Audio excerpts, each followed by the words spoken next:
Souvenez-vous, en ce jour-là, avant la fin de temps, une femme. Eh bien, gardez tout cela par écrit. Une femme importante et puissante apparaîtra, elle sera soit présidente ou dictatrice, ou une femme très puissante ici aux États-Unis. Et que ce pays sombrera sous l'influence des femmes. Maintenant, souvenez-vous-en, c'est ainsi dit le Seigneur. Voyez-vous? Maintenant, j'ai fait cette prédiction, j'ai dit, j'ai vu une grande femme se lever, ravissante, vêtue de façon très royale, avec du violet.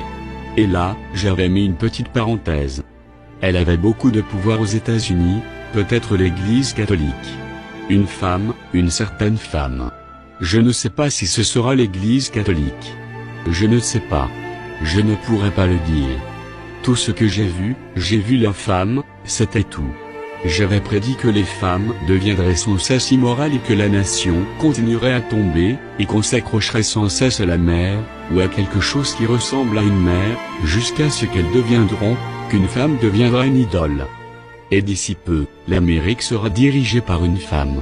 Notez cela et voyez si ce n'est pas vrai. Une femme occupera les fonctions de président ou quelque chose comme cela, de haute fonction, très haute fonction en Amérique.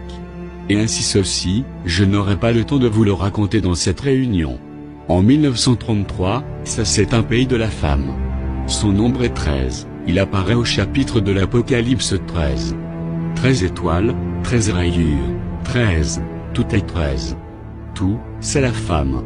Et souvenez-vous ainsi dit le Seigneur, une femme va diriger à la fin du temps.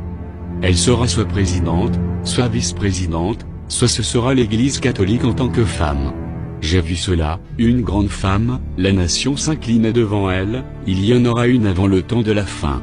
Ainsi dit le Seigneur. Notez cela, et voyez, vous les jeunes gens. Voyez si cela va arriver.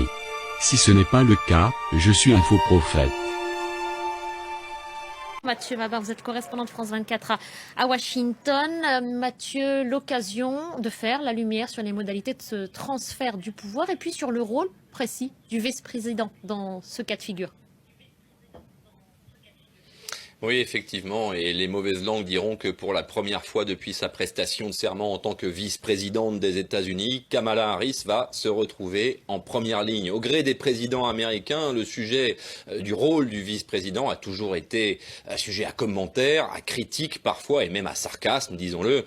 Je dirais que la raison est tout simplement constitutionnelle puisque le vice-président des États-Unis n'existe que pour une seule raison, assurer la permanence du commandement, la permanence du pouvoir en cas de défaillance physique ou psychique du président des États-Unis.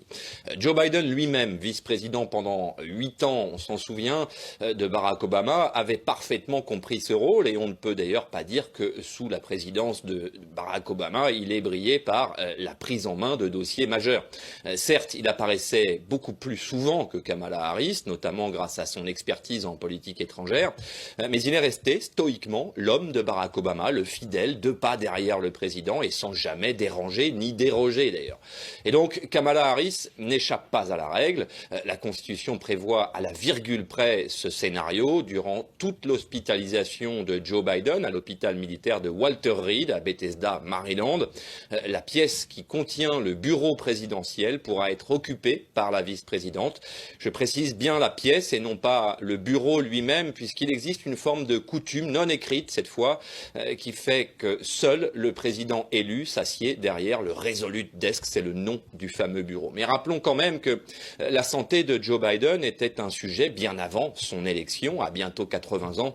La probabilité pour que Kamala Harris soit appelée à lui succéder est réelle, et même si la Maison-Blanche insiste bien sur le fait qu'il s'agit d'une intervention bénigne, pendant les prochaines 24 heures, ou peut-être même les prochains jours, Kamala Harris sera effectivement la première femme de l'histoire des États-Unis à exercer une fonction présidentielle.